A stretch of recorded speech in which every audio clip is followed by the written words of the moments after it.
felt like saying that.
This episode of Geek-men and the Masters of the Thunder Nerds is brought to you by our sponsors, Super 7, Nerd Gear, SWA Sabers, and the Madness Entertainment Group.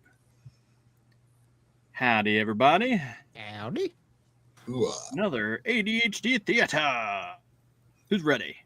All right. This evening on ADHD Theater, brought to you by Esquire Dustin Yoke.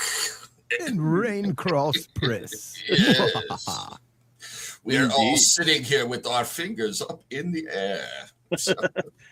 Yes, I definitely could do that. Oh my! Yeah. Wonderful, sir. Oh my! Well, how was y'all's day, Yes. man? How was y'all's day? Let's start with that, man. Yeah,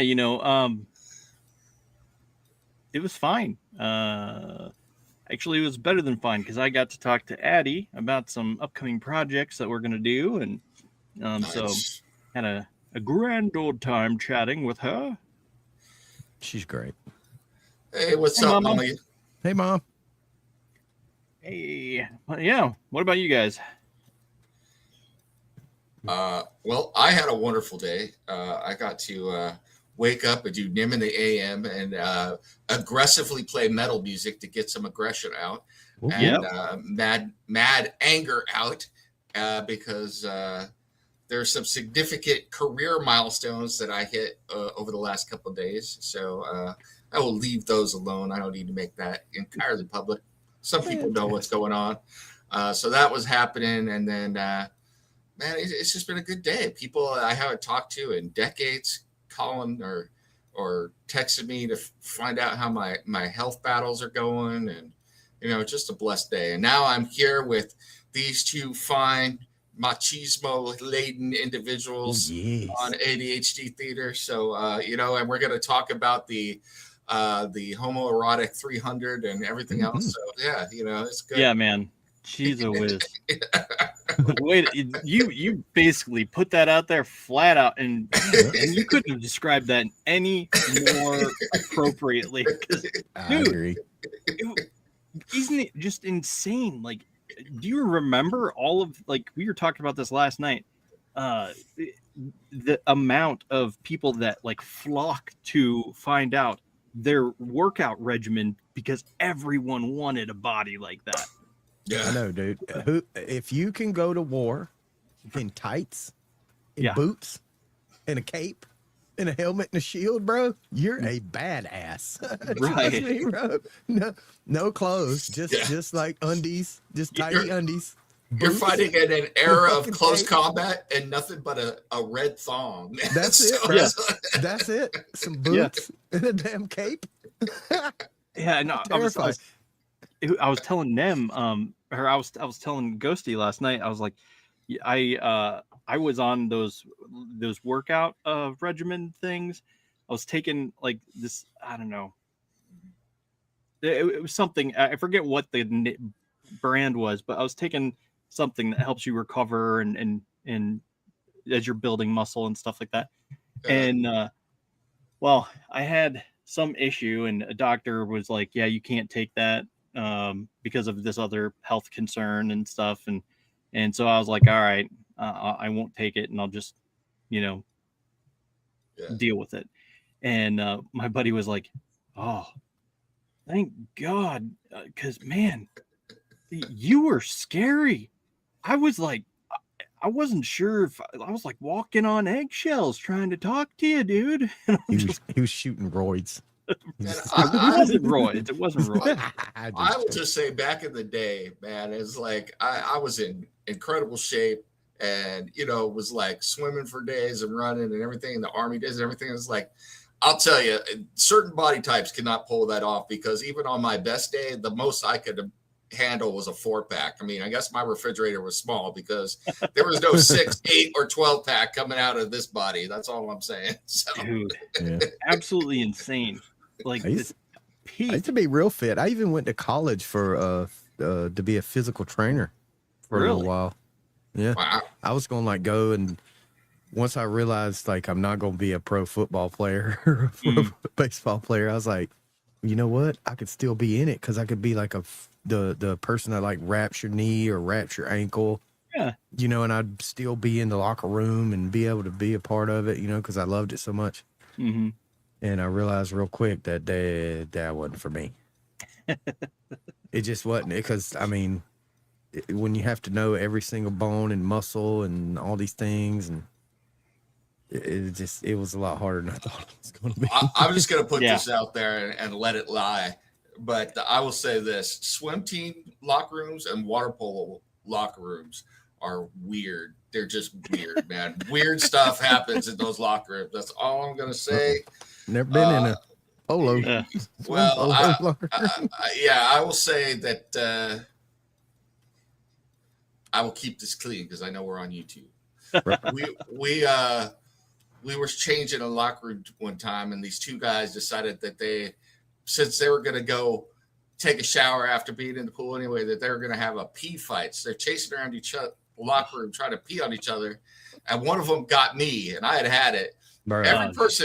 Every person who is in a swim or a water polo locker room knows how to snap a towel with deadly accuracy, man. Yep. I'll tell you, like on quick draw, that towel that was already wet got rolled up and whack, and I got the guy right on his junk and cut it. Wham! Right down the middle. It will cut you, man. It will get you, man. Especially those swim towels. It's like thin and long. Bro, you catch them from like 8 feet away.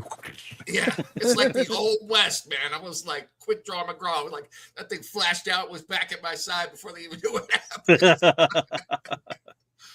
Oh, geez. That's what it serves him right. On me. Yeah. So. Jeez, a whiz. And no one's pissing on me. Yeah.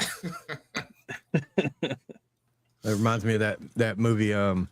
What is it? I think it's called Bulletproof. It's got Adam Sandler in it. Yeah. I don't think I've seen that. And the black guy. Who's the black guy? Is it is it the same guy that was in Book of Eli? I think it is. Oh, wait, really? Yeah, and he's like, the black guy's the cop, and Adam Sandler's a fugitive, and he catches him anyway. There's a part in the movie. Damon Wayans is that? Oh, it is Damon Wayans. It is Damon Wayans. Anyway, there's a part in the movie where they're walking along, and Damon's got Adam Sandler's handcuffed. He's handcuffed, and they're like busted and broken, but he's still going to bring him to justice. And Adam Sandler's like, "Hey man, I gotta pee.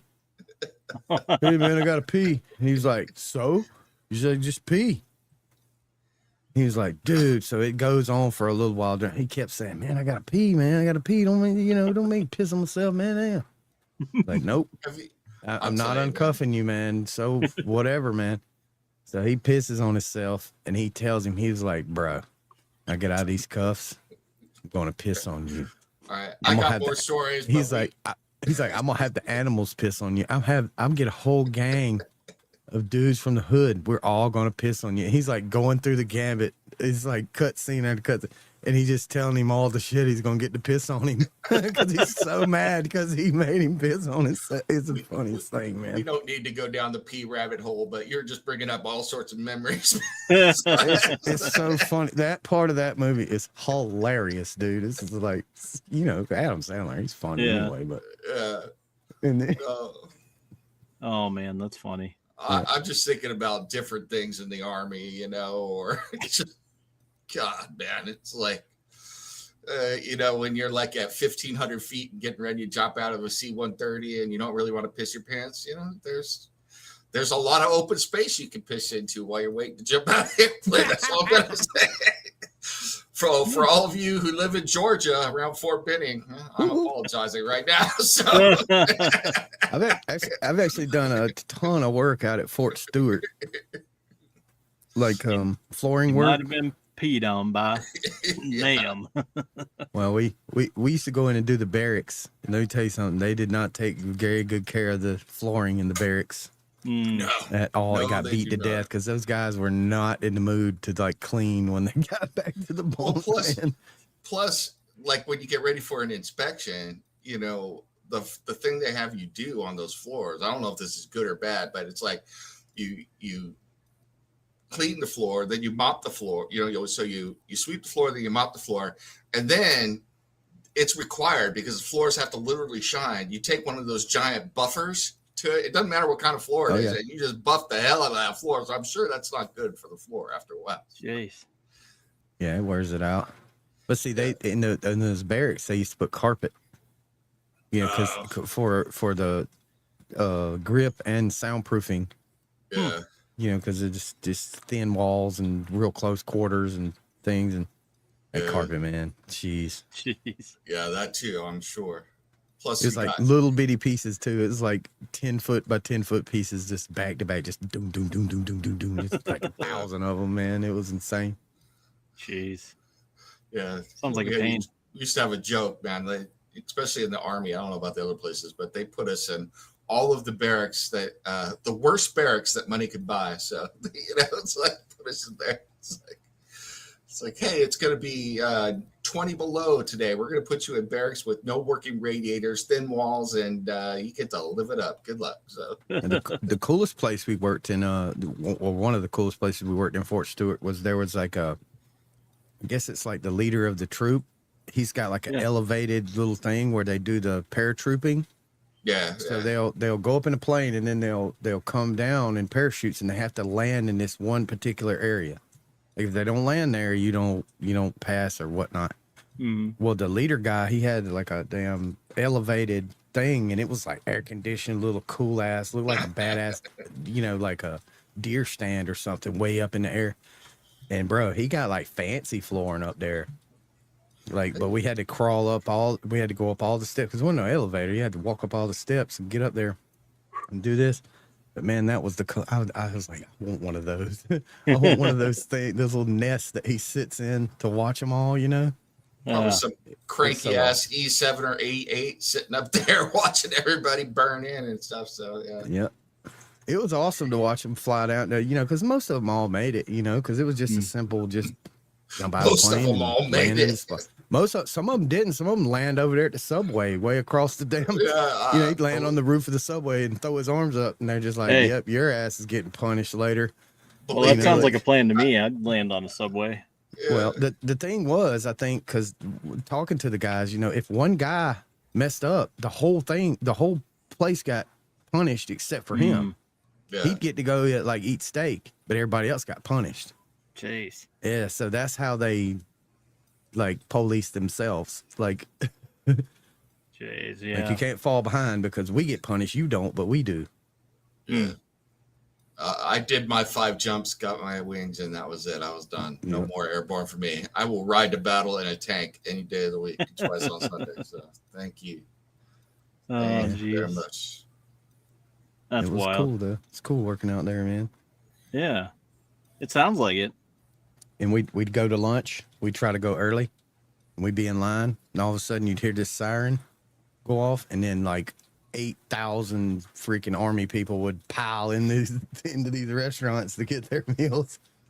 Right before I got out, my unit, part of it got assigned to Fort Stewart from Fort Riley. So Fort Stewart, man, that's a big ass place, man. It's huge. So. Well, enough of that. What are y'all watching these days? Anything new and exciting we should take note of? You got it, Ghosty? I got some stuff to talk about. I hadn't really watched anything new. I did catch a little bit more of that Marshall show. Yeah. Because I mentioned it around Mom. She's like, well, I'll cut it on. And, and I was doing stuff. But I caught some of it. It seems like it's going to be a pretty good show. Yeah. I feel like it kind of needs to find its footing still. Because, I watched the first episode. I haven't seen the second one yet. But, yeah, that's the one she put on that first episode. Because I still haven't watched it all the way through. Yeah. I think it'll be good. But, yeah, I heard people complaining about Casey's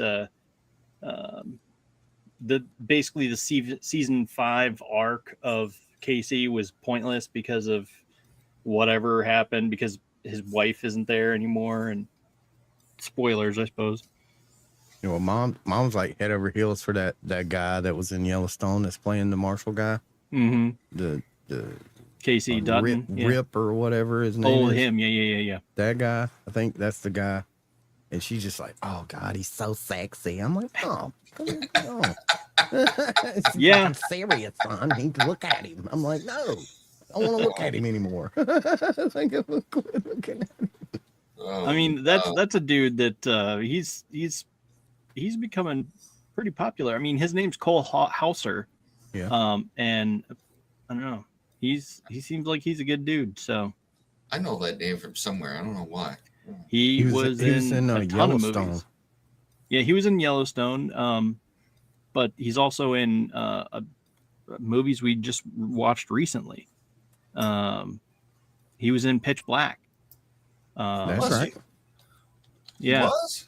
Yeah, he was. Mm-hmm.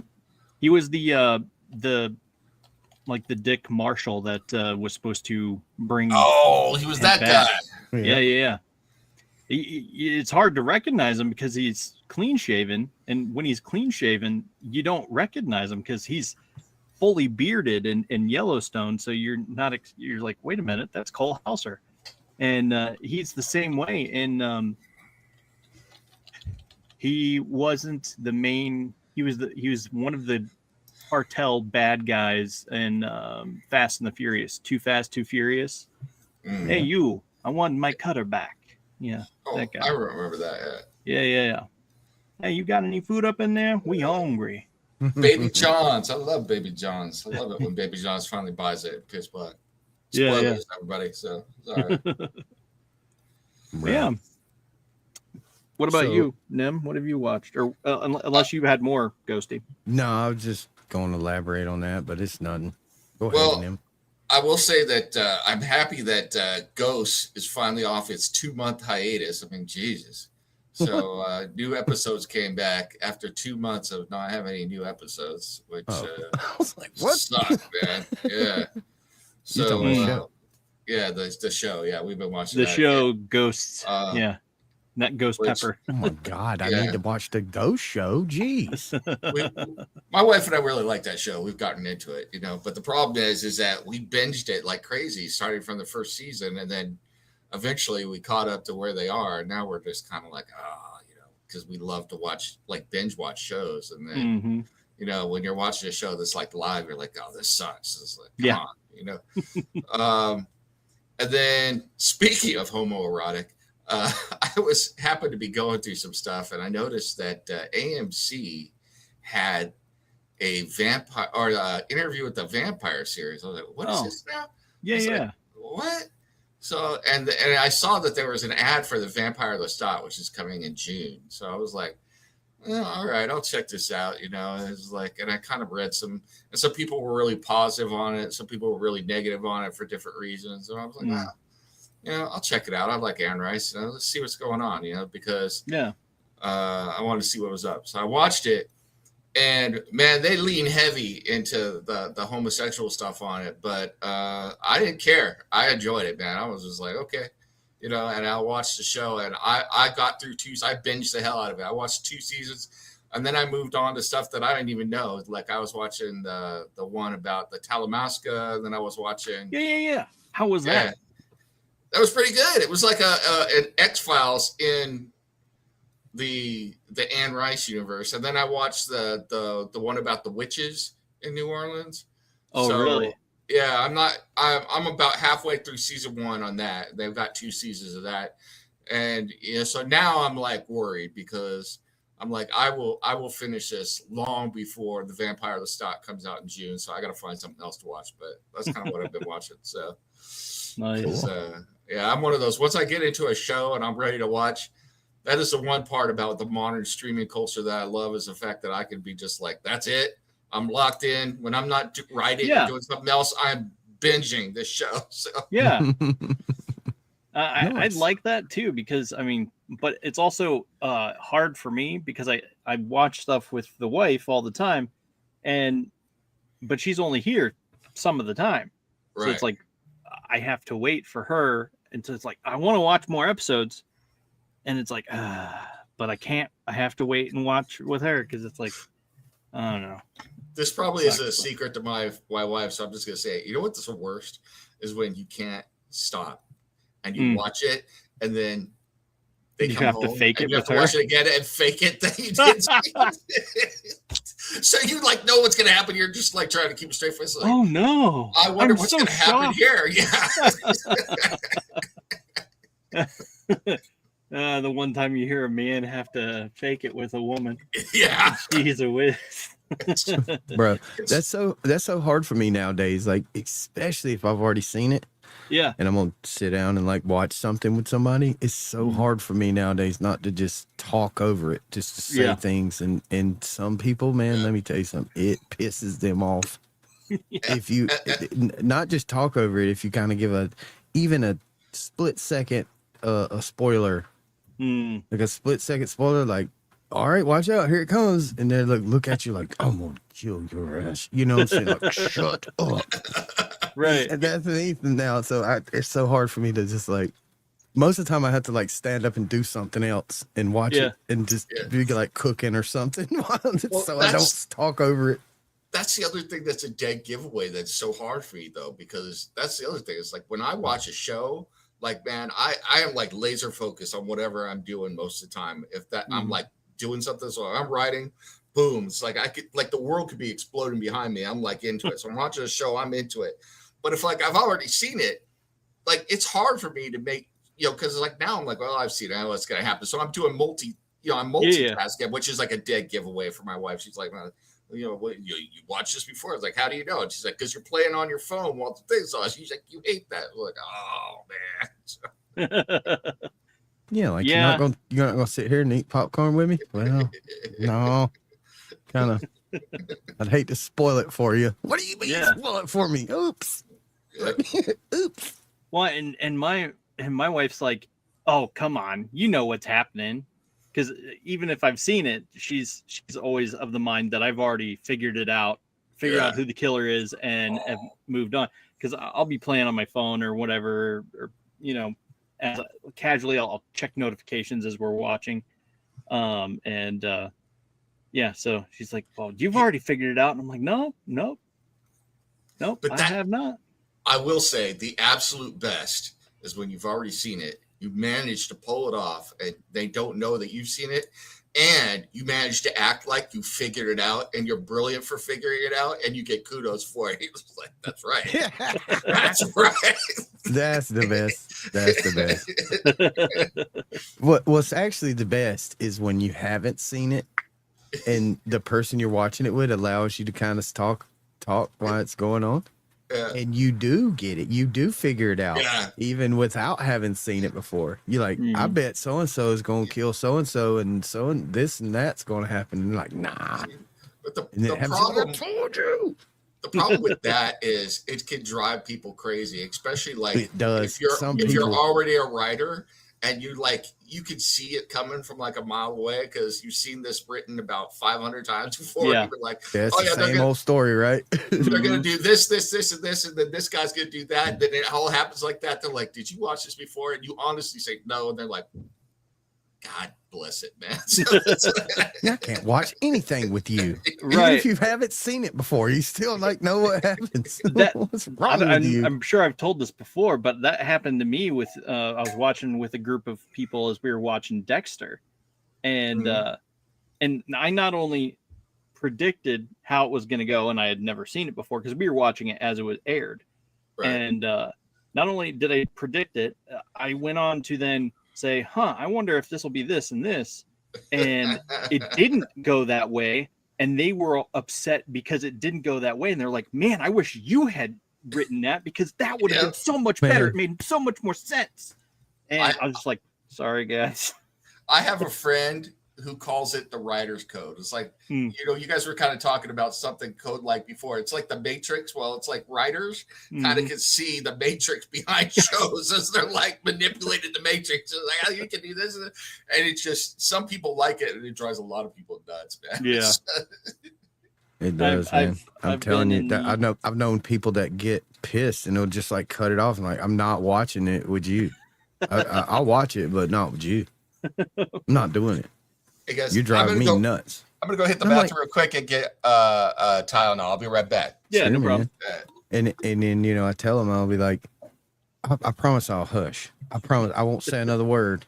And then they'll be so distracted if they do cut it back on. They'll be so distracted, like looking at me every other second. I'm like, like zip my lips. I'm not saying a word. And it's so funny because I do know one person that will nut up if I start talking because they just know me. They're like, I'm not watching movies with you. Oh, no. Man. Series? No. Not with you. I'll watch them. I tell you what, we can both watch them separately and then we'll watch them again together. How about that? And then we can talk. So. Oh, man. That's hilarious. Yeah. I don't know. It's been a long time since I've watched something with someone else outside of my wife because, I just don't socialize much anymore. Well, I don't have no wife, so if I'm gonna watch it with somebody, it won't be the wife because I don't have no one. And I don't watch movies with many people. I could count my good friends that I know in real life on one hand. Mm-hmm. Somebody that I would like sit down and watch a movie with, one hand. And see the people that I know and would sit down and watch a movie with, we would rather like go to a concert, than sit around and watch a movie. I hear you. We just would. So I can believe that. I mean, I'm no longer one of the people that would be like, I'd rather go to a concert because I don't want. This is back when my friend Jason was alive still, and we were talking about how, we should invent chair pants, so that way you can sit down and still enjoy the concert or whatever, and then you stand up and the chair doesn't get tangled up and you don't have to haul around a thing. You just sit down and it's chair pants. And I think it was like, I don't know, 10 years later, I'm seeing ads for chair pants, and it's like, you gotta be kidding me. Wasn't that in a movie first though too? Like they had it in a movie where some guy wanted to invent something. Oh no, I know what it was. It was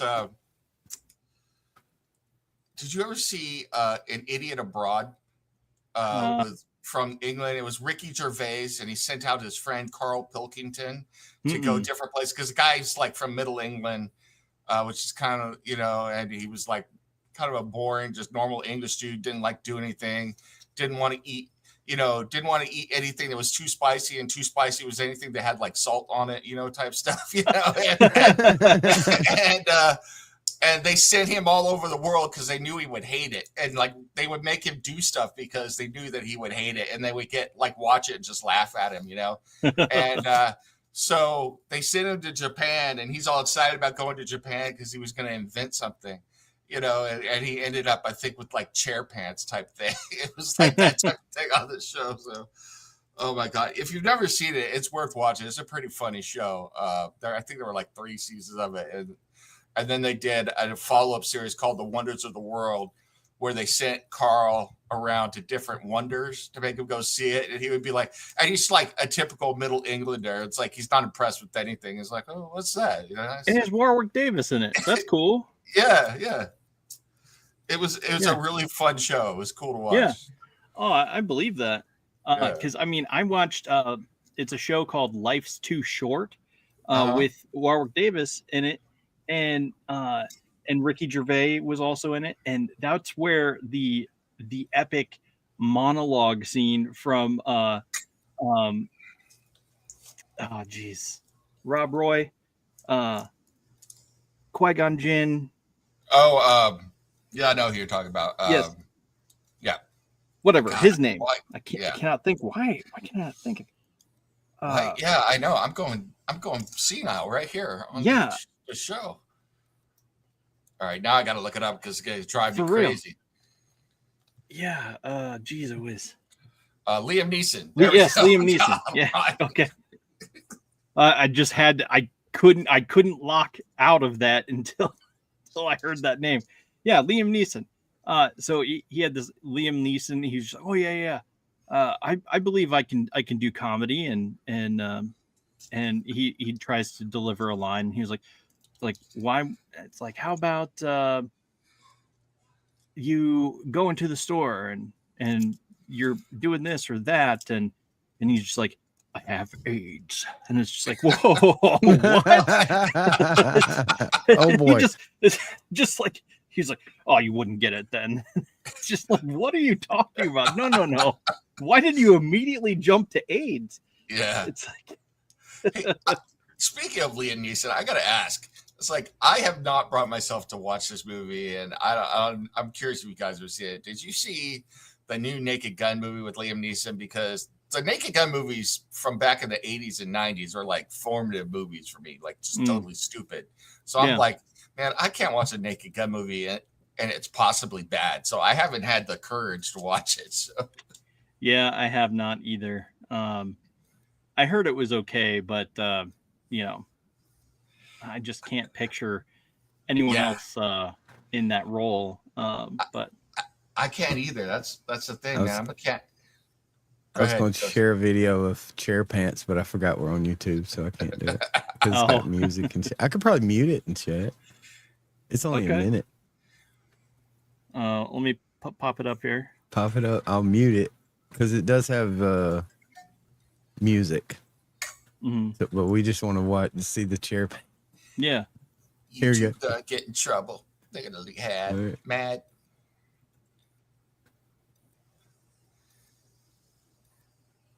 Okay. This is what the whole video is. It's just like, yep. You put the belt on. Yeah. You strap them to your shoes.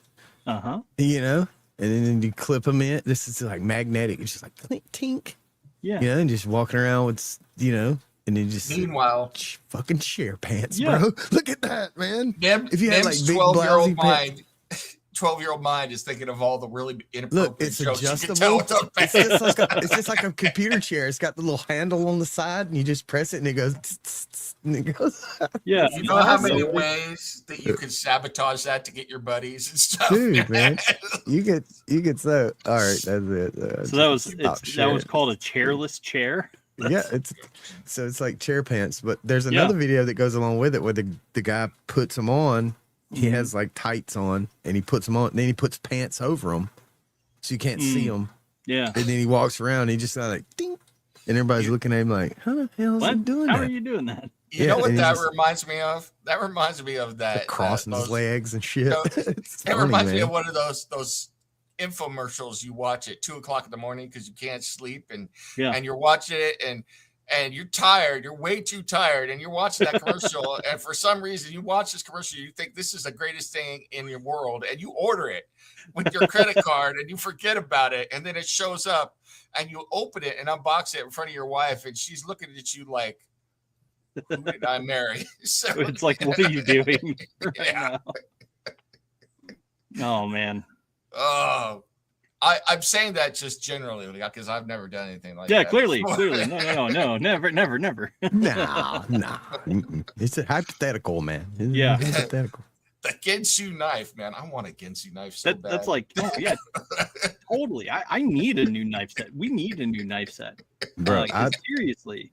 We had a trap. It's kind of like a fair come to town. They had these, the little things where they do the little shows. Yeah. This guy was, promoting these knives, and it's like, it was almost like a con. It was like a small con but it's just like random buy shit, thing at a fair. Yeah. And I was like, man, He's like, well, I throw in this, I throw in that, I throw in this, and I get all this for like $100 or something. I forget what the price was. I think it was a lot more than $100. But anyway, I was like, golly, I just can't, justify spending that kind of money on these knives. And, he's like chopping pennies in half and shit, and then slicing a tomato, just like slice the tomato like thin as paper. Yeah. Like, no way. And then eventually, go ahead. It was legit, man.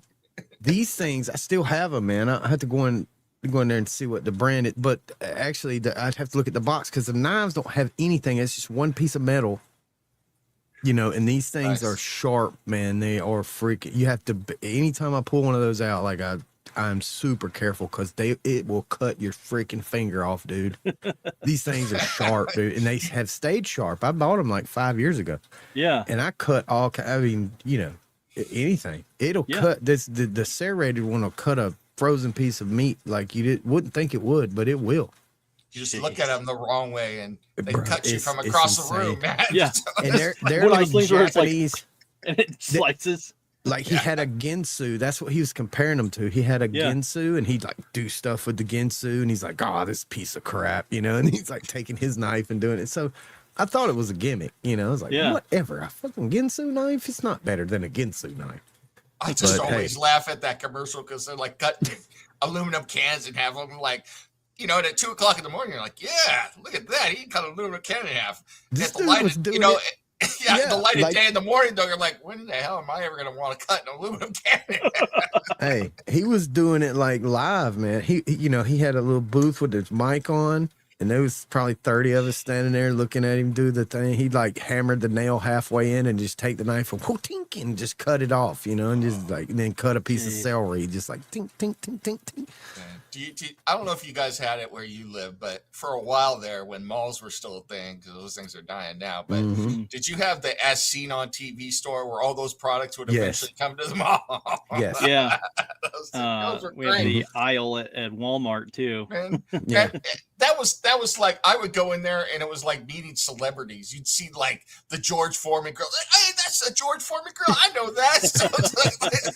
I've seen that on TV. Yeah. You get all excited. You'd be like, oh, look, there's a set and forget it rotisserie. Look at that over there. Oh, man. Yeah. Totally. Oh, God. Yeah. It's like, I mean, the George Foreman grill, I remember when that was like super hot. You couldn't even. Oops. Oh, no. Did I crash out? There's no reason. Yep. I'm back now. You're back. You're back. You're frosted. Yeah. I think we still have our George Foreman grill. I mean, I love that. I have one. I have it's got a stand and it stands up and it looks like a little Weber grill, but it's small. You take the top off and it's got those those nonstick griddle things in it. Yeah. And it's got a little drip tray thing and you can like. Only thing I ever really cooked on it was like breakfast. Because it's my camping thing. I'll take it camping and I'll put, we got the generator rocking when the camping, but this little George Foreman, it's easy to just like rinse off in the lake or something, and it keeps working. It can't break it.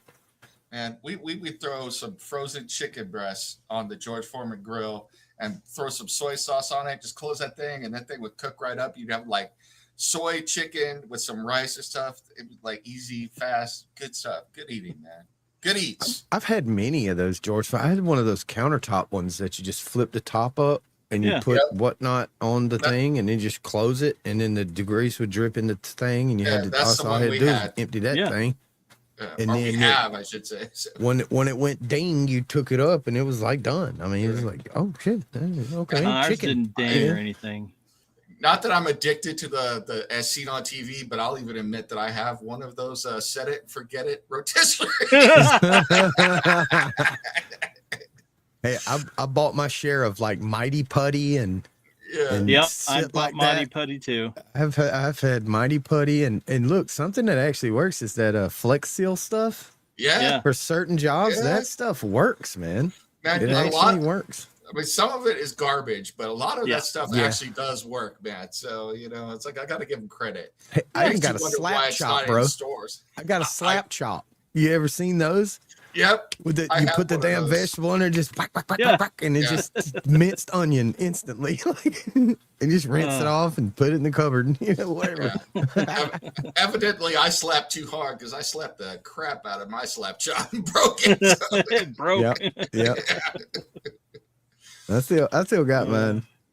When I first got it, I used to try to put too much crap in there and it would get all clogged and it wouldn't work right. But if you just put like a quarter onion in there and just a boop, boop, boop, boop, and move that, put another quarter onion, boop, boop, boop, boop. I mean, it'll chop the piss out of it. It works good.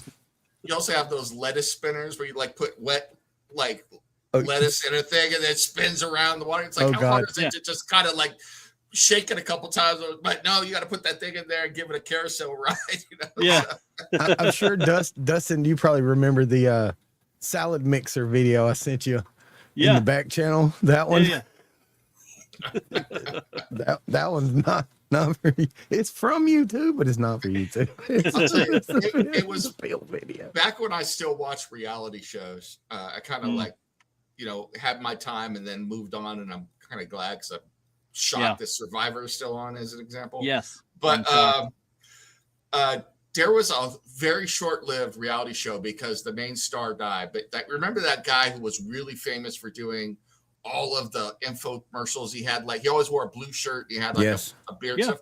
God, he did a whole reality series about people pitching their products to him and then coming up with the Seed for TV pitch and everything and all this stuff. It was fascinating. I was like a Shark Tank type thing. Sort of, but it was like a lesser version. Yeah. Did you see that show before, Dustin? I've seen it advertised. Yeah. I've never seen it with that guy though. I'd love to see. I'm gonna look that up because I'm looking for his name now. His name's Billy something. Billy Mays. Billy Miles. Billy Mays. Billy Mays. That's it. Yeah. Billy Mays. That's him. He's fantastic. Yeah. So he had a show. There's more. Yes, man. He was I mean, if you can't do it like him, don't do it. There's only two infomercial people out there. That's Billy Mays and Mike Lindell. Those two. Yeah. I mean, I can remember late nights and just My Pillow, go in My Pillow, just on every channel, man. I swear. Yeah, but that show was fascinating. You're like, what am I watching? But it didn't matter because it was so mesmerizing. And then I think the dude just keeled over and died one day. He definitely did. Yeah. So. And I don't know if they ever tried to revive it or whatever, but there was that one guy. Yeah, he was skinnier and he has the really obnoxious smile that's like ear to ear smile. He could be the Joker type smile. I think they did another season. He does with slap that guy. shot. Yeah, but it wasn't the same, man. Right. It never was the same. I got the funny. There's somebody that did a dub over the slap chop video, and it's slap my nuts. And he don't tell you to slap the onion. Nope. You know what he tells you every single time. Billy Mays was dangerous, man. That guy would come on TV and I had to hide my wallet because it didn't matter what he was advertising. It was like, that's a great idea. That's a great idea. Oh yeah, Billy Mays. Okay, so Billy Mays was in a show called Pitchmen. Yeah. Yep, that's it. That's the show. I gotta watch it now. I love Billy Mays. He's awesome. Yeah, he was great. He was definitely man. If you got to watch an infomercial, watch the Billy Mays ones. Right. And if he was promoting it, it probably worked. Because look, the Mighty Putty and Flexia and things like that, that shit works. I bought Mighty Putty because he advertised it. Exactly. Yeah. I did too. Exactly. I did too. And I swear it held one of my headlights on one of my work trucks. I put the Mighty Putty all the way around. I just rolled it up in a little, sat there and rolled it like a piece of noodle or something. And put it around the headlight and put it in the headlight stayed in. And there was nothing else holding that headlight in. It stayed in for years. 4 years. Yep. Mighty Putty held a headlight in a truck. I swear, dude. You should be doing a commercial right now. It did. It really did. I was like, desperate. Like, this is the only thing we got and we need a headlight, man. Right. It's like, it did its job. And look, I put it on in the dark. In Iraq. There was no armor that could pitch this tank, so we put Mighty Putty on the tank, and now it's survived. Dude, so what happened is we hit a deer, and it busted one of the headlights, but it worked. The other one, it knocked it out, so it was like flopped, and the little stuff was, but the truck still worked. It was just all busted in the front. So we needed to put the headlight back in. Well, we had I had in my bag, I had the tube of Mighty Putty I just bought. I was like, let's try this crap. I'm just laughing because this is the essence of ADHD theater. It is. I sat there on the back of the truck, and I took a little knife and chopped it and mushed it, because you got to mush the two parts, because there's one part in the middle and one part on the outside. So you got to mush them together and do it all crazy. And then immediately put it on something and just let it dry. Mm-hmm. So I put it around the headlight like a little snake all the way around the thing and pushed it in there and put a little piece of tape on it just in case, like the piece of duct tape. Of course, you gotta have the duct tape, till it dries. And then we took off. We went riding, and dude, it was like years later, and we had to have some work done on the truck. And dude was like, what is this crap? And I was like, man, I'll that's tell you, fucking though, Mighty Putty. Mighty Putty. Shit's awesome. The most dangerous things for my bank account of all times: Billy Mays and that damn Columbia House, 10 records for $1, whatever it was. Columbia House, bro. We did that, bro. Every time I went to my grandma's house, she would have a Columbia House thing, and I'm like, oh man, that record's cool. That record's cool. It's like I was like check. It's like, why can't we do this? And I'd be like, I would take it to my mom, and she's like, no, we're not doing that, because it's a whole huge thing. My parents done it, man. We used to get like a box in the mail like every other, I don't know, it's once a month maybe. Yeah, there'd be like 20 CDs in there.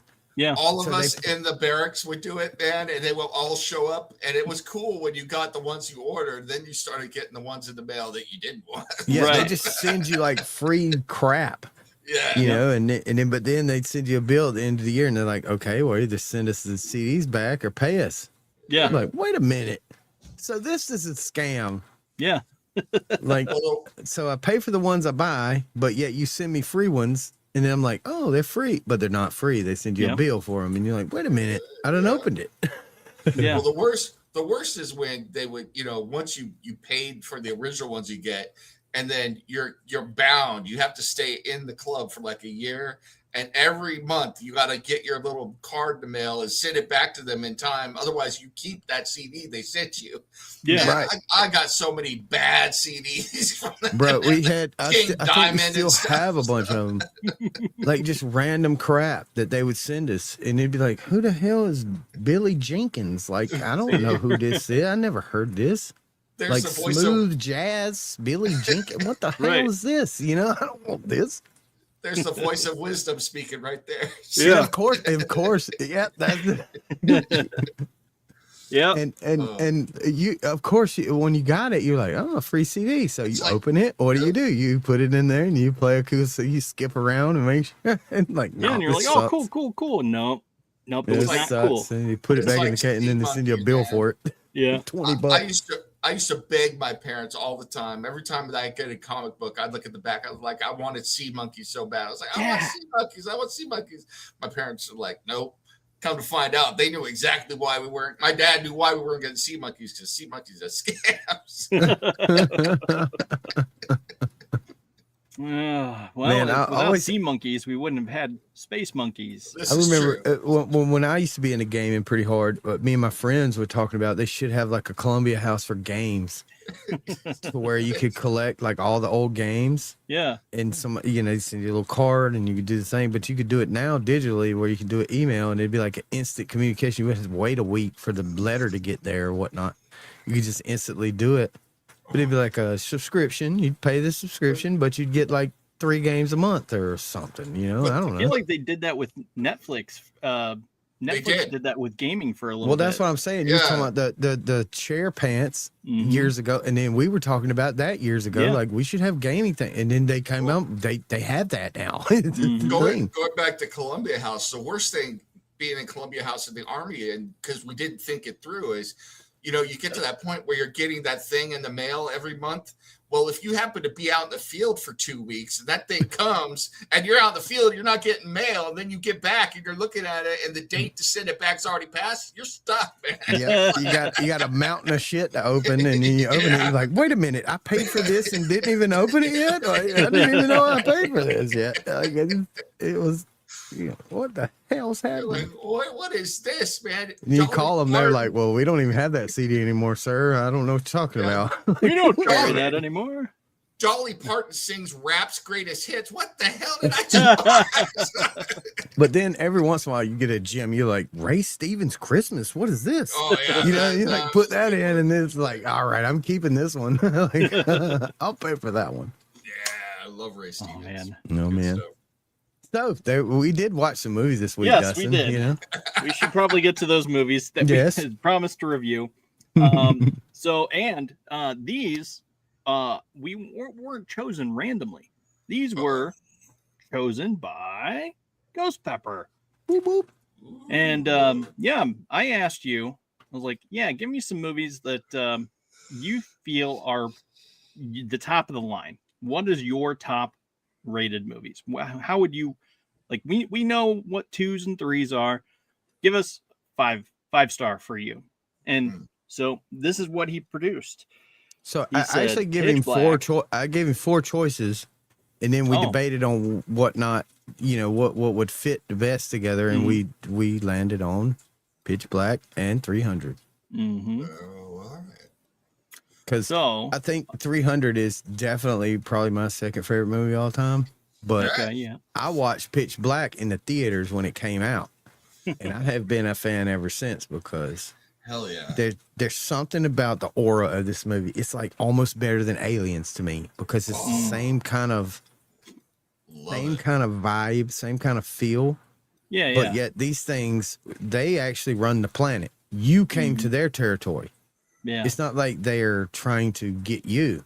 No, you came to their territory and you've pissed them off. Yeah. And the whole lore behind how he gets there and how he develops night vision. And Well, he all doesn't. yeah. I mean, he has to. He's like adapting to what he's around. You have to watch the full thing to kind of understand because he explains a little bit of it later and whatnot. But yeah, and he goes into depth in a different movie. But in this one, he says that he's given this kid. This is when you pay a doctor to give you night vision. And it's like, that way you could see who's sneaking up on you in the dark, blah, blah, blah. And it was like just like a throwaway line. Yeah. It was a throwaway line at one point, but it's like, okay, wow. So he really went under surgery. And again, most of my favorite movies are movies that you have to watch. You don't even get what the hell the movie is about until you watch it the 3rd or 4th time. Hey, my my favorite line as a DM comes from this movie. So what is it? Whenever you check for traps, what do I say? Looks clear. So it's clear. Yeah. How's it look now? I said that was one of the greatest parts. I said it looks clear. Yeah. Yeah, I mean, what do you think? Yeah. you see the same shit I do. I just got night vision. That's the only difference. One of the other parties I used to DM for, they kept failing trap rolls and people kept getting hurt really bad or killed bad. And every time I would say it looks clear after that, the pucker factor would go up to 11. They're like, it looks clear. Yeah. But I can't. I don't have a Superman like X-ray vision. Right. Yeah. So, but it looks clear. Go ahead. Yeah, it looks clear. I'll stay back here and make sure. Yeah, you go on ahead. I'll be right here. I love that when players roll for traps, though. It's like, did I find anything? Looks clear. So. Oh yeah. You cut me real deep there. You revealed something to me. So I seen it. I seen this movie in theaters when it come out. I remember taking a bunch of friends. We all went and seen it. We were blown away, man. We were like, man, that shit was awesome. We was just like, yes, action and thrills and You know, I mean, the epitome of an action movie. Yeah. With good plot. You know, it actually keeps you compelled, like what's happening next, you know, and even though it has a bunch of dark scenes, they implement the night vision thing to where all of a sudden it's like Predator, to where all of a sudden now we can see. You know, so it don't keep you in the dark for like 8 minutes while you're like, I can't see what's going on. You know, it don't do that. Even though this movie is mostly in the dark. Yeah. So there's always like a flare going or something like that. It keeps you going. Flare or bioluminescent bugs. Yeah, some kind of like anything that makes light, you know, and it's always there. So that's to me, that's just the coolest thing about this movie. Right. It definitely adds to the you never know what's just beyond the shadow of just beyond where the light can reach, you know, and we never have a powerful enough light, but when they do have powerful enough light, it hurts these things. Yeah. There is no Riddick movie that has been made, including the animated ones and the video games, that I have not like rated top tier. And then they announced that they're making Furia, so they're making a fourth Riddick movie. What? Yeah, it's in production right now, man. Furia. Yeah. Carl Urban's coming back too. Oh my God! Yes. Yeah, it'd be awesome. Yeah. So and I was excited because I know Zombie is a big fan of this movie, and I was a little sad that he couldn't be here with us tonight because I know how much he likes it. Man, but he's looking forward to Furia. Big time. So and when Vin Diesel laughs as Riddick, there is something evil and cool at the same time. Like, you know that thing. I know, man. He's just like the epitome of the bad guy / superhero. Yeah, that just wants to be fucking left alone. Yep. But they will not leave this guy alone. And he's like, well, shit. You know, and he does have a little bit of a conscience, like, well, if I don't do stuff, these people are going to die. Yeah. And I know this. And they're probably going to die anyway, but at least I can help them out a little bit. You know what I'm saying? I can like, you know, at least carry that load for them or something, because they're not going to make it. That like, I know this. They're not going to make it, but if they don't make it, I don't make it. So, and all I want to do is get the fuck out of here. Man, just the way he talks, man. It's like I will freely admit it. Vin Diesel is my man crush, man. It's like when Johns folds, and he is what a beast, fold. Man. He keep going. It's like God bless him, man. Yeah, he represents us bald guys good. Let me tell you something, bro. He's got it all. He's got it all. You know, if he would have played Leonidas, I don't think it would have been as good, but it would have still been pretty good. You know what I'm saying? Like Vin Diesel is just like, when he just like lowers his glasses and looks at you, like dun dun dun. I mean, it's just like, you know, he's got that look. He's got that damn that perfect. You know, he could be the bad guy or the good guy in an instant. Well, the other thing about this movie, though, and man, each of the Riddick movies is different. You know, they bring different things to the table, but each of them is like a perfect science fiction movie, which is incredible for anything, let alone a series. It's like this one has awesome writing, an awesome backstory, awesome characters and concept, but they didn't have a whole lot of money. So that's why most of the movie is shot in the dark. You know, it's like there's nothing super complicated, but it's so good at building suspense, and the dialogue is awesome. The characters are memorable. It's like amazing. Then obviously they had more money for the next one, and you know, and everything else. But it's like it's absolutely incredible. And you watch this, you're like, why is it every movie like this? So it's like right, correct. Because I'm telling you, the after I watch this, you know, because it comes out in the movies, we go watch it. Well, back then, it was a pretty good while before this thing comes out to where you could just like go to the store and buy it. Right.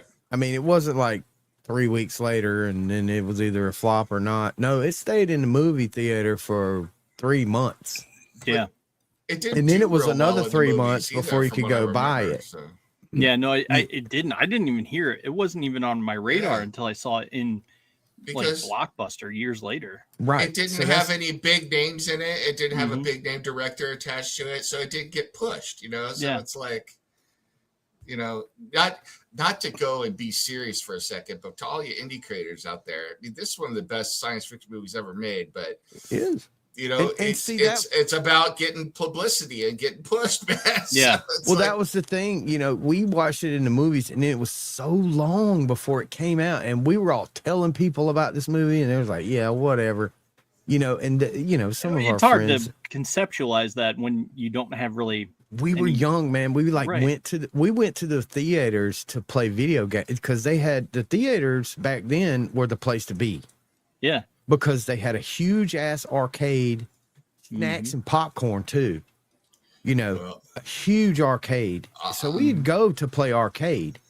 And when people weren't looking, because there was so many of us, we would sneak in movies. We do it all the time.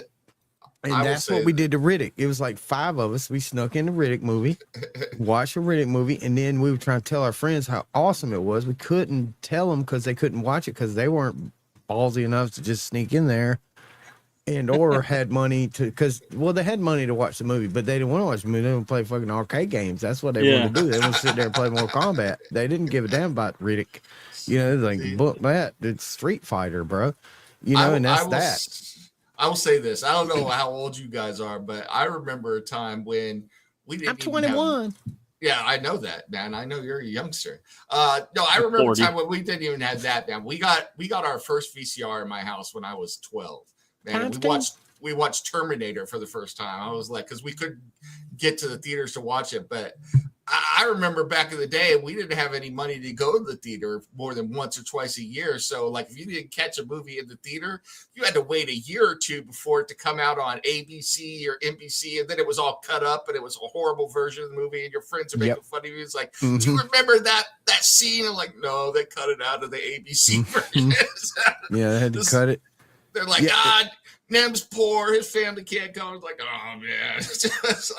So we, you know, that was a lot of our friends, you know, and we would, it was a challenge even to get our parents to take us to the movie theater. You know, you had to beg them and plead them and do all kind of chores and make sure you were being a good boy and all that stuff to get them to take you to the movie theater, because they would have to find something else to do, because they're not just going to leave you there and go back home. No, they're going to go eat.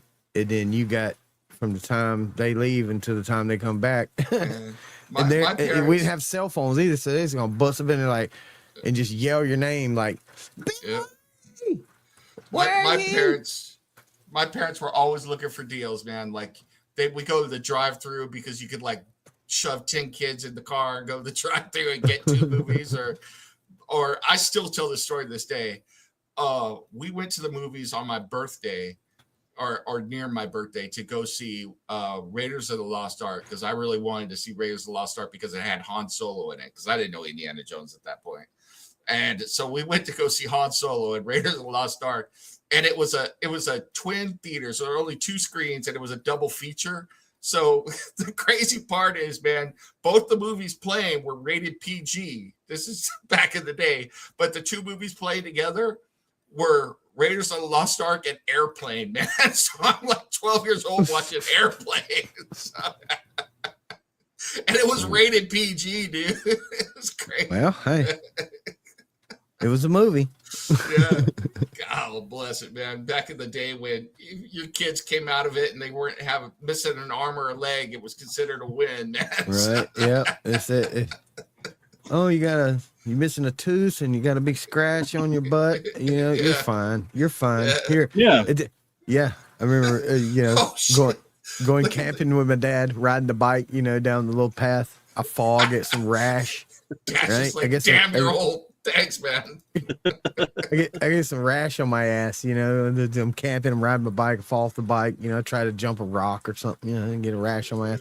So I go back to the campsite and I'm like all bleeding and stuff, and I'm like, Dad, you know, and he's like, come here, boy, and he gets an aftershave out, like Brute aftershave, and puts it in his hand. He's right on that ass.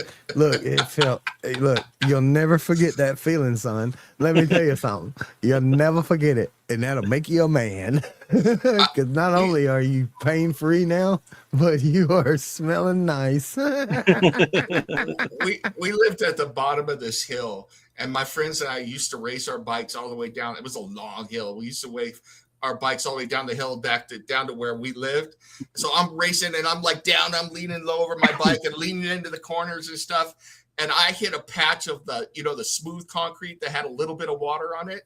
And I spun out, man, and I did road rash like 50 yards. It probably wasn't that far, but down the road, I tore off a flap of skin on my leg. So I walk home and I walk in to our house, and the leg, it's like corduroy jeans, except it was a flap of skin off my leg. It's like flapping. It's not the corduroy. And my mom wasn't home, and my dad is there, and he's like, "What'd you do?" I was like, I wiped out on my bike. He's like, "Come over here."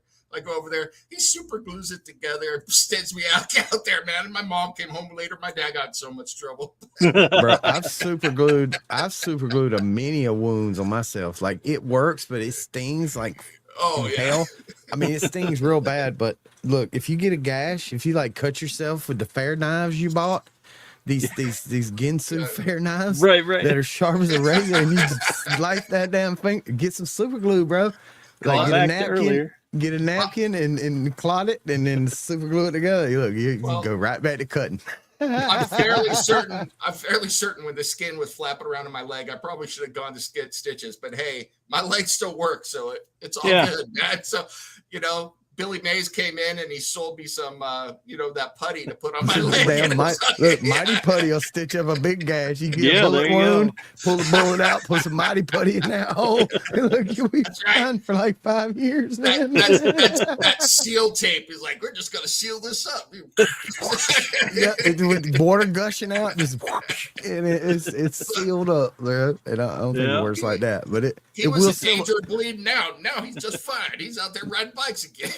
Hey, it will seal a windshield.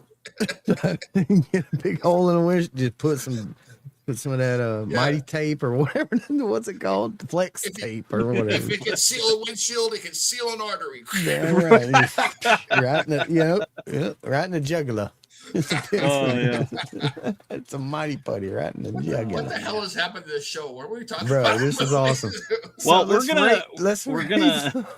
we're gonna get back to the movies here in a second. So Riddick, the reason I picked Riddick is because we went and seen it young.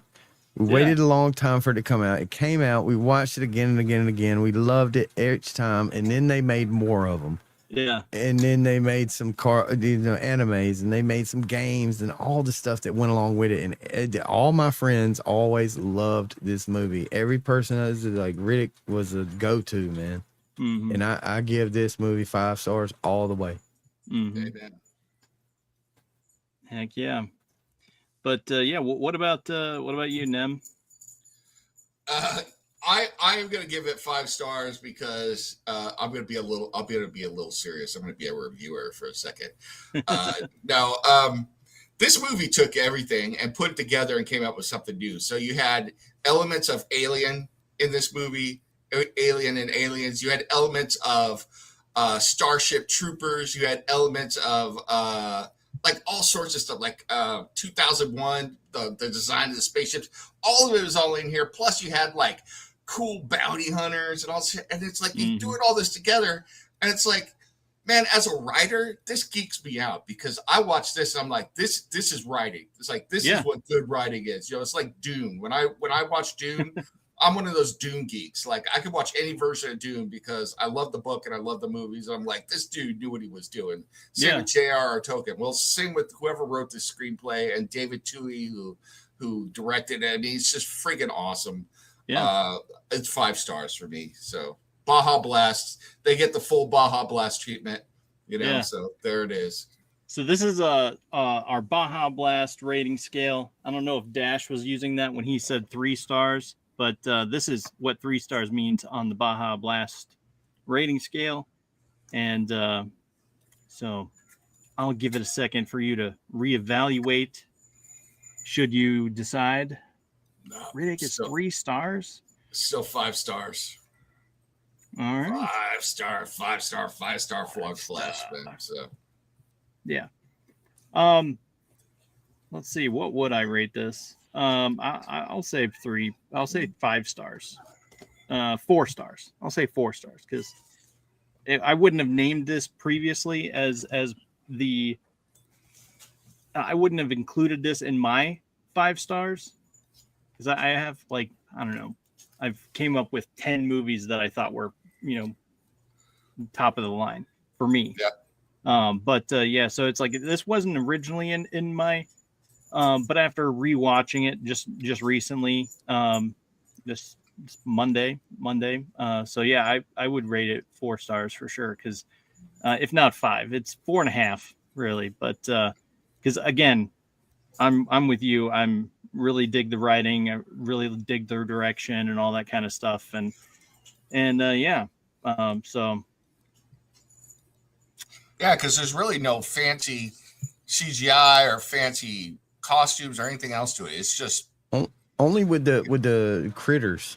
The critters, I think, is all kind of like CGI, but they're cool, man. They're awesome. It's all practical, man. Yeah, that's why they hid it in the dark, really? so you couldn't see that it's a suit. Yeah, okay, they're all cool, all of man. it is That practical. just makes it even. So is there 5.5 stars? I mean, well, whoa. Did it have boobies? No boobies, so it just gets a 5 star. Okay. Yeah. No, the boobs came in with 300. Whoa, we'll get to that. Hey, yeah. we so, did get yeah, Vin Diesel we did get Katie Sackhoff by the 3rd Riddick movie. So yeah, I forgot about that. I think the anime one or whatever. Did you see the anime one? It's not called Riddick, but it's based off the same thing. Mm-hmm. And it's damn it, I wish I knew what it's called. There was an animated Riddick cartoon. Is it called Fury or something? I got the Dark Fury. Yeah, Dark Fury. All right, I got the. Hey Matt, how's it going? What's up? Bought it for $1 at a Goodwill. I got the 3-pack Riddick trilogy. Yep. Cool front artwork, man. It's cool as crap. It had a little book in it with like some other stuff. It's a little bit of cool artwork, but it's pitch black, Dark Fury, and just Riddick is the Chronicles of Riddick. Yep. Is the animated. But they made an anime one too that one of my buddies showed me one. It's like it's like a anime. I mean, it's like an anime. I've got that same collection, Ghost Pepper, but what's really cool about that is there's a special feature. God, I'm so nerdy for saying this. I watched a special feature. I'll have to look it up. No, I got the thing. You know what I'm saying? I got and it's perfect. It was like brand new in the plastic. It was $1. I was like, no way, it's never been opened. They've got a special feature where it's John's whole pursuit diary of Riddick as he chases him around. Yeah, it's cool as hell, man. It's like I'm such a nerd. Dude. I watched the damn special features. Yes, I do. I always watch the special feature, the extra disc that don't have the movie. I watch that. I get as much enjoyment off that one as I do the movie, because then you get a little bit of context behind this scene and that scene, or this thought process or that thought process. And to me, that's just as special as watching the movie. Because then you get inspiration from these people, like, because especially on these type of movies, they're so good that when you watch the special editor's credits or whatever you call it, director's cut or whatnot, you get inspiration. And if you don't, something's wrong with you, because they made this masterpiece. You should listen to these people. They know how to do it. I'm just going to say this for all you youngsters out there, you young nerds. If you're going to watch special features, do it by yourselves until you get married, because watching the special features on DVD is not a turn on to the ladies. So it's not. It's not. And especially with special features, I'm doing something else. I'm not just sitting there plugged into it, watching it like intently, but I'm listening to it and looking up when I think it's, We're trying to give back. Us old people here are trying to give back to you youngsters and give you some advice. It's like, that's right. Until you get married and you've got that woman locked down, it's like you need to hide the ultra nerdy stuff of yourself, because it's a turn off, man. Right. And when she asks you what you gonna watch tonight, you be like, well, last night we watched Riddick and there's another disc here. I want to see what's on it. And then when you put it in, you just kind of tell her, this is interesting. This is so cool.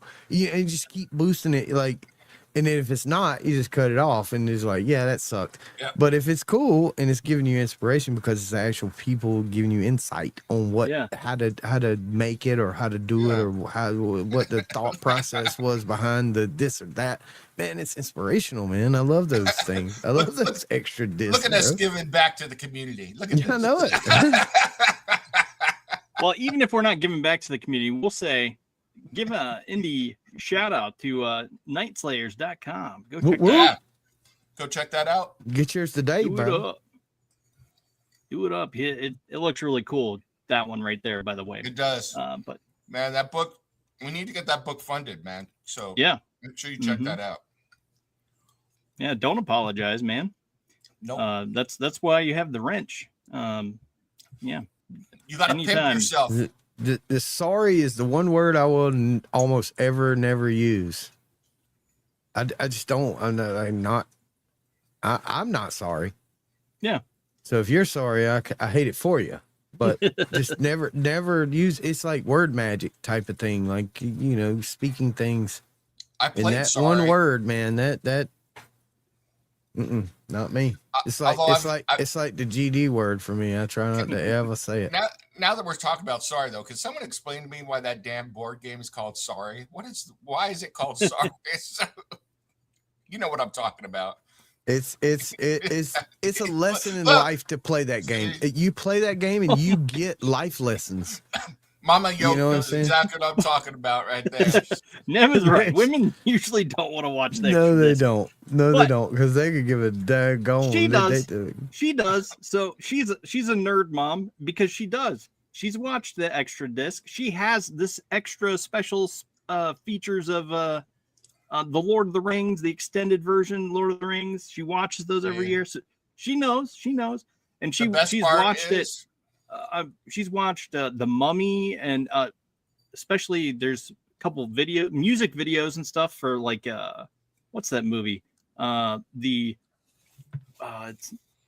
Oh Brother, Where Art Thou? There's a music video on that. She watched the crap out of that, man. Yes. There's a couple of movies that have if you buy the extended DVD type thing, in the extra CD, they have the live band playing the music. Yeah. And you can watch them play it, and then they cut it up and click it into the movie in a certain way. But you watch them do it, This is why they say sorry sucks, because it sucks. I will say this. It's like once you get married, it's like then you can turn Beyonce back on your significant other and be like, when she's like, I don't want to watch the extra CD. You're like, well, you didn't want to watch it. You should have put a ring on it. So you shouldn't have put a ring on it. So. You scroll through her playlist and just like, all right, we're gonna watch something you like, and just click it, and you're like, you like this stuff? If you hate it, then you shouldn't have put a ring on it. If you hate it, oh God, I'm doing the dance right now. You can't see it, but I know. It's probably a good thing. I've seen what happens when you dance with people in pretend. So yeah, that's right, man. Taco suddenly coming out. It's like gonna go dance. That's right. Do the lambada, man. I'm gonna be going around here dancing. Cholo, man, let me tell you, Neil. Look, so at my shop every morning when I pull up, there's two Mexican food trucks sitting on my property, and I've talked to them, and I know these people. And they make authentic Mexican, like tamales and empanadas and all this stuff, and they sell it. And these people, man, they are a riot. If I knew how to speak Mexican, look, I don't know how to speak Spanish, but I go up there and I act like I do. I always walk up to some random guy and act like I know how to speak. These people know me. They know what kind of degenerate I bring to the table. And they're like, they know I'm speaking gibberish, but I walk up to them and they're like, and they look at me like, what the fuck is this? I'm like, oh, Jose, and I just turn around and walk away or something. I was telling these guys the other day. It's the best thing, man. I had one of my daughters in the car with me, and I started doing the taco voice, And she comes right in, man. She didn't miss a beat with her own Latina voice, bro. Yes. She's like, oh, honey, man, it's like, you look at me. He's like, you better come correct. My nails are fat. Puppy, Damn, yeah. And she's doing the head and everything. I'm like, oh, my Lord. I was dying. Snapping. Oh, boy. Uh, Oh, boy. yeah, that would be something to get you and Taco in the same, or her and Taco in the same room talking. And whew, that would be a riot. But and then my wife could come in and do her New Jersey, Sicilian accent, I don't think anyone would be right after that. But, man, my nipples are hard thinking about it. So whatever. Real quick, no, I have not heard of that. I just Googled it. I'll take a look at it later. And I also bookmarked An Idiot Abroad, and so I'll be checking those out. Nem AM on Monday, done in nothing but cello voice. Taco Tuesday on Tuesday mornings, man. Mexican food is the best food on the planet. It's worth learning Spanish just so you can order everything on the menu. That's right. That's right. And I've said this before for all of you who don't know what it is, because this is it's a unique dish to this area of the Southwest. If you want Mexican breakfast sometime and you're in this area, everybody knows chilaquiles, yeah. But machaca, get yourself some machaca. Oh my God.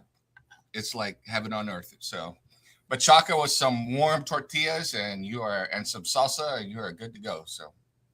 Well, if you ever want some, real empanadas, just get off at I-75 right in the middle of Georgia, and just ride around until you find my store, and then you'll get. There you go.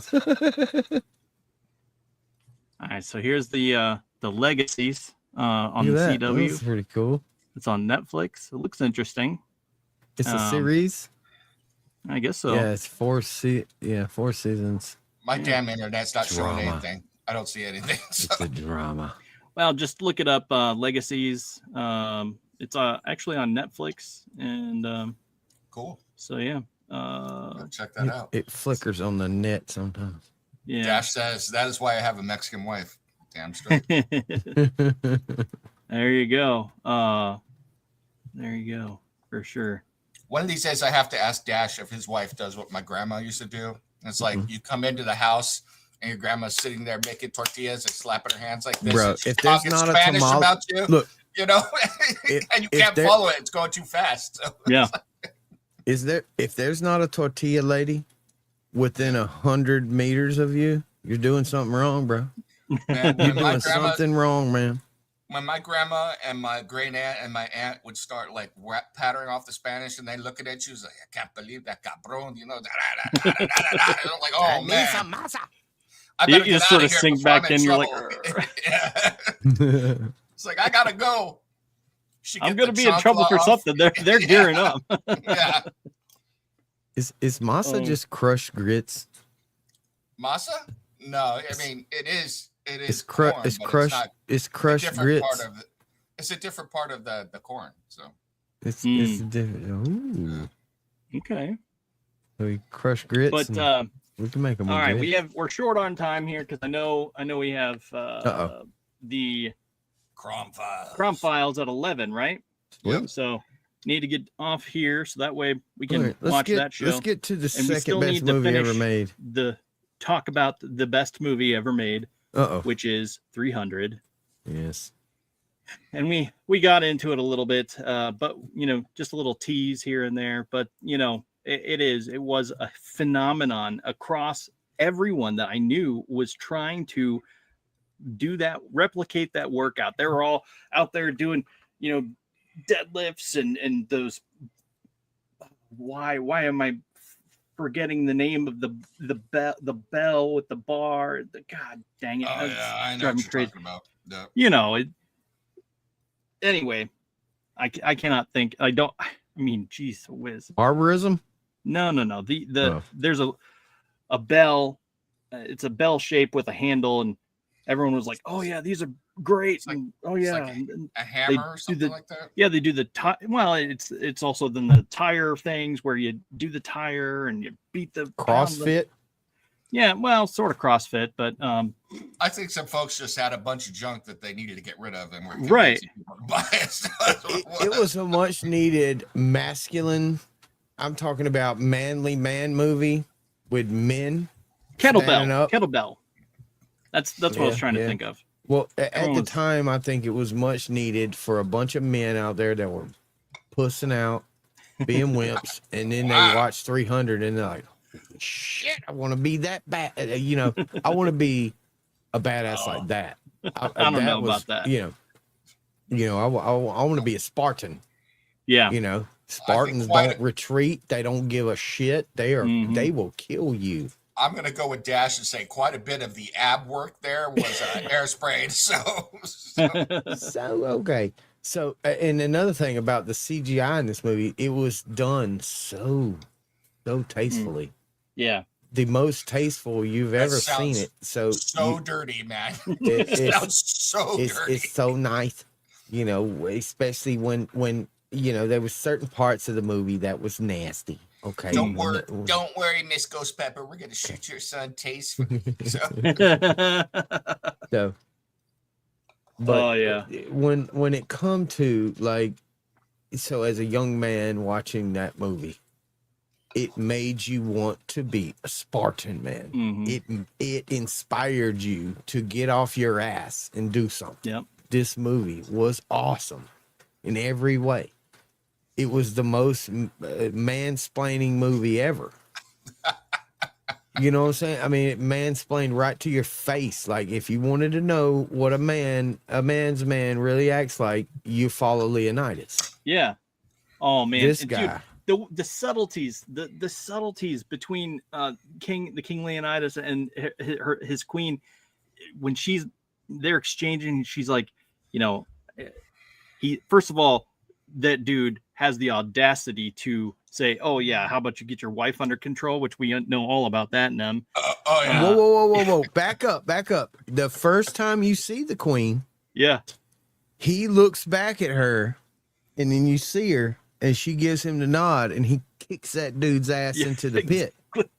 You know what's crazy? When she gave him the nod, he said, "All right."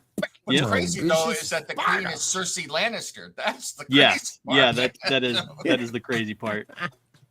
But it was also the crazy drug woman in the Dread movie. So, man, that woman is a chameleon. So, man, she's got one thing about it. She has nice boobs. Yeah, just very nice boobs. So yeah, that's to say the least. I mean, that's it, folks. That's the show. Nothing else needs to be said. I've seen her boobs. So. They're nice. We're good. Yeah, Leonidas and Gorgo were equals in real life. Yeah, that's true, and it's just it was perfection. The way they played off each other, and you know, she nods, gives him the little nod, and he's just like, "All right, that means we're committing to it." Boom, boot. Into the pit. It was that was so epic. This is Sparta. He just yacked him. I mean, and I mean, the dude's dead before his foot leaves his chest. Right. And then he falls in the pit, right? I will say though that my favorite part of the movie is actually the very beginning, because it is like ripped right out of the graphic novel. You know, the part where they're talking about going out there and killing the wolf and everything. The wolf and flipping the spear and getting his ass kicked. His whole life, from the time he could walk, we kicked his ass. Yeah, that's all we did was kick this dude's ass. I mean, you know, when he got big, he was a mean mother trucker. I'm telling you, this dude right here. Yeah, Dash calls it right. It was him from the time he was 2. We used to kick him just to kick him. Yeah, and now he's mad. I'm not the biggest Zack Snyder fan. I'm not a hater, but I'm not a huge Zack Snyder fan. I'm just kind of like, I appreciate what he does, but I got to give that guy credit. That guy can make some beautiful movies that, when he's adopting existing comic work, look exactly like the comics, man. Yeah. It's like friggin' incredible. It's like the guy like lifts it right out of the comic book and puts it on the screen. Impeccable. And that's like the thing I that's said, so baffling. I don't understand. Like, what on earth? he's managed to hit that like home runs every time. Watchmen, Yeah, it was spot on. I could have done without a few things, but again, that's fine. Then there was what was that other one? It was like not kick ass. It was Sucker Punch. It was Sucker Punch, which was a graphic novel, but I don't think a lot of people knew about the graphic novel, and it didn't gain a lot of traction in book sales. But it was an all right movie. I think I fell asleep at one point, but it was a movie. But then 300, Superman, Man of Steel, it's just off the charts. Every single one of them. I mean, just this. We're not going to get into that here. So the lore off of a man that was so ballsy, he would go into the grip of certain death. Like he knows eventually he gonna send enough shit down here that he gonna kill me. But in the meantime, I just want to make him bleed. So the rest of the world knows that big faggot ain't no God. Right. That big faggot, right? He ain't, He is just he's a big girly man with a bunch of gold hanging off of him that thinks he's God. Yeah. He ain't no God. No. The thing with Zack Snyder for me is he either hits it out of the park or I'm kind of like lukewarm on it. But I will say this about 300 with the visuals. He hit it out of the park with the visuals on all of it. It's like every single bit of it. It was just, and I felt the same way about Watchmen as far as the visuals in Watchmen. So, Yeah, the only thing that I didn't like about Watchmen, just I'll say it right now, is the big blue dong that we had to watch dangling through the entire thing. Because that's why you get Taco in there to rip it off and smack people. Right. It's not because of the dong in and of itself. No, it's the fact that it's the dong. It's just the fact that no. He wore pants as the comic progressed. Right. It would become less and less in that crotchal region as far as the clothing goes. Did you say the crotchal region? Yes, I did. And it was the direct. That's great. It was directly eventually connection he showed to you his bulge. It was directly connection to his humanity. Right. And when he lost, when it became, and he was completely naked all the time, that's when he was seen on the moon, and he was just hanging out. Yeah. And he didn't give a crap about anything. Hanging out on the moon with my junk out. Yeah. No problem. Nothing to see here. Giving the full moon from the moon to the earth. Right. So, well, I think it was Mars, but still, it doesn't matter. I have to say, Zack Snyder. He's hanging 10, bro. Because if you're going to have in the middle of the Vietnam War, and he's just swinging from side to side, you had to have him take down a helicopter or something with that thing. And it's like, there are so many. There's low hanging fruit there that you could do stuff with. For sure. So. Low hanging fruit. He's gonna get batted out of the park. Yeah, I mean, she's a whiz. But anyway, it's still the same with 300. The first time I watched it, I was inspired. It was awesome, but I didn't really get it. So I went back and watched it the second time. I was like, ooh, there's like politics and all this mess. Yeah. And then the third time I watched it, I was like, yeah, now I get it. Now I get exactly kind of what, because by then I had done a little bit of research. I had looked back on what Xerxes was and the Persians, which is Iran. Yep. Evidently, Iran used to be called Persia. Yeah. And where Sparta, that's a pretty good ways away. So you think about the actual lore behind this. This is not like made up lore, actually. No, it's not. This is actual real life lore. So it gives way more of a punch right in the gut when you realize shit like this still goes on today. It's just a different way. It's like with a keyboard. Although I will say, not a sword in the trenches. The graphic novel conveniently leaves out the fact that besides 300 Spartan, there were like 10,000 Athenians there. But that's a whole other story. Well, yeah, but the Athenians, they addressed that. They were like the Athenians when he called the Athenians in. they came in, they killed a bunch of men, but they were like brutes instead of warriors. They were just like going in there like that part was awesome. Rah, rah, just gonna kick your ass, you know. And they were just like, Sparta, what were we made for? It's just like, yes. You know what I'm saying, on one key, you know, they was like as a unit, and then the Athenians are just like, where's the mess hall? Yeah, like, eat. Oh, hey, we're gonna eat before we go. I was a potter. Like, wait a minute. I was a potter before this here. I was a sculptor. Like, a sculptor. Oh shit, you finna get killed, bro. You know you finna die, right? All right, so we need you part of the wall. We're gonna use you as a mortar, right? Just lay on the wall. Just lay down and die, and then. And that was so cool. He told him that he used ancient rocks, but the mortar was bodies. Bodies. Yeah. So they stacked the body and they stacked the rock and they stacked the body, and it's just like, it's brutal. It really is. But when you think about it, it's like, man, this is not so far fetched. I mean, this sounds like it could have been a thing. Well, that's because it was. It was. Mm-hmm. I love it, and I love the fact that it was even mentioned in Last Samurai, which is another one of my favorite movies. And he's just like, "Have you heard about the Battle of Thermopylae, Spartans?" It's just like, yes, this is a very good death. So you're my instant friend. I love you so much. But yeah, I could talk about this movie forever. Man, so good. It's got the full gambit, bro. It's got the action. It's got the drama. It's got politics. It's got war. It's got sex. It's got it all. It's everything. It's got the coolest CGI you ever seen. Like when they walk up and when they see the Persians for the first time, I mean, there's a hurricane and the rain and the ships and all that. That was all. And the rain just splattering on the shield, and it's just like, oh, that's so cool. So cool, man. It's like, I'm telling you, man, no other movie even matches. Our arrows will blot out the sky, and we will fight in the shade. And then later in the movie, the dude's slumping down. It's just like certain death. There's a billion arrows coming down. It's like ding on his shield, and he starts laughing.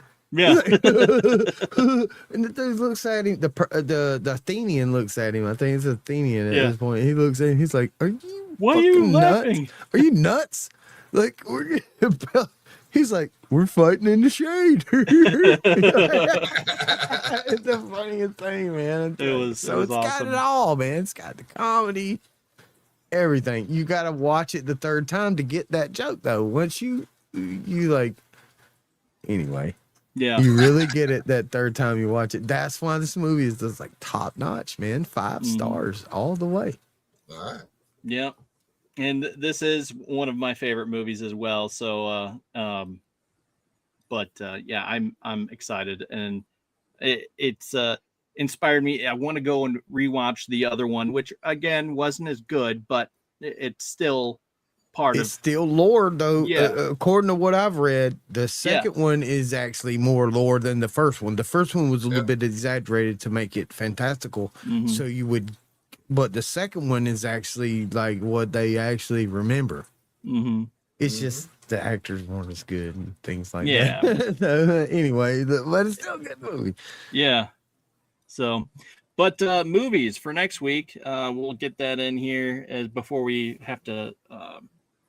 Jet for preparations for the Crom Files.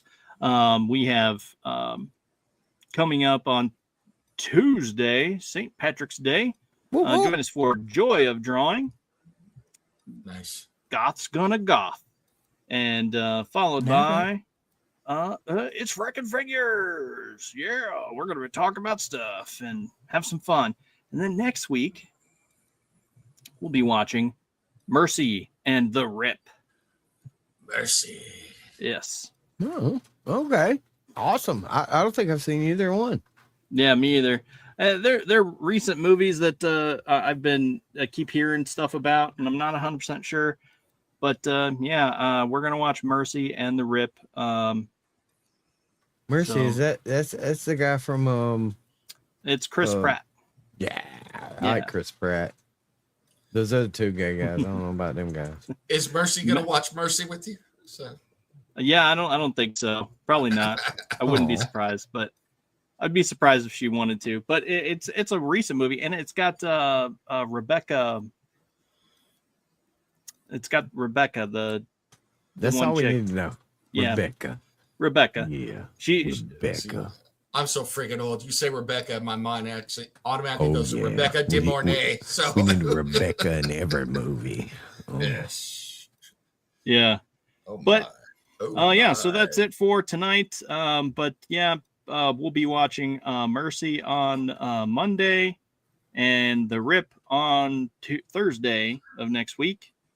So come Hello, join us on everyone. Pilled, and we'll be hanging out. Hello, everyone, and welcome to the Madness Entertainment Group. I'm a Yes. famous homosexual Starfleet captain, and I love to listen to Ghost Pepper say hello. Oh my. Oh my! Hello. Oh my. Oh, The Crime Files will follow this show. Oh. Go to theneg.tv for all your merch and madness needs. Oh.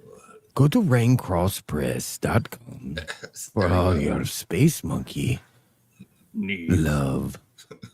And go to Masters of the Thunder Nerds to get all your figures and I don't even want to know what drawing that and looks movie like. needs. He has it all. There is all action on the madness. Thank you for all tuning in. My God, We'll Dustin, see you're you gonna next haunt my time. nightmares with that face, man. On the Masters crap. of the Thunder Nerds. You are like Chucky grew up to be the evil version of Chucky right now, man. With the light hitting your face like that and everything. Golly.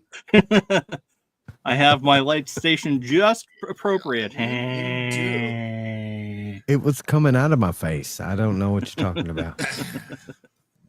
All right. Well, we'll see you at the top of the hour for Crime Files. We're going to be Yes. watching or hearing some conspiracies and all that good We're stuff. going to be talking about giants and the Nephilim and all of that stuff. Oh so. my God, I love Yes. that. The I things love that I was begging for. It's like, yes, Yep. Yes. talk about this We're- because I want to We're know going to be about it. talking about that. And I seen There- a there chupacabra is one time. another Dash and Chris Brown will be playing against each other on a little game I call True or False Conspiracy Files. Which conspiracy of this, and is it true or false to the best of your knowledge? So Yeah.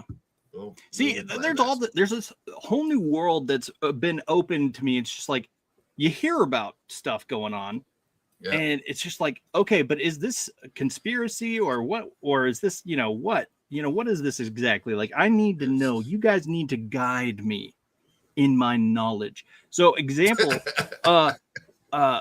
there's been 6 or 7 Bigfoot sightings in Ohio recently, like just in the last few days. And I think before I got on here, I saw that a 7th was popped up in Cuyahoga Falls, and it's just like, Here. what? You get ready to blow. I'm going to blow your mind right now, Dustin. There are some Right. people that theorize that the Nephilim and Bigfoot might be one and the same. Interesting. Bigfoot Nephilim babies? Maybe. Yes. Maybe. I hope it's all true. Look, Tune all into the Crom Files. all the We will discuss conspiracy this. theories, the flat Earth and the round Earth at the same time, with Yetis and Wookiees and all these things walking around with aliens, and I hope it's all true. Every damn bit of it, every I single heard- drop. I hope it's all true, because if it ain't, then meh. I heard that Bigfoot Man. and Mothman faked the moon landing underneath Area 51. That's what Bro, Oh. how are they invisible? We don't have the right. See, if you got light vision, we need night vision and light vision That's right. to see these critters, so we can know what's really going on. So yeah, check out the Crom Files. Come up at the top of the hour. This is the show. It's brand Yep. new. This is our second episode. This is where we talk about conspiracies and we give you our takes on what's going on. We're not going to tell you what to believe, but we're ready to believe. That's all Yeah. I'm going to say. So Yeah. She come in there. One of these days, I want in on this. Tell y'all this. Hey, Yeah. You are welcome anytime. So I should Absolutely. just come in there and I should change my profile pic to like a crime and come in there and just say, whatever. I All was right. told that Ghost Until Pepper is next secretly a chupacabra. That's what I heard. So. Thunder Nerds, ho!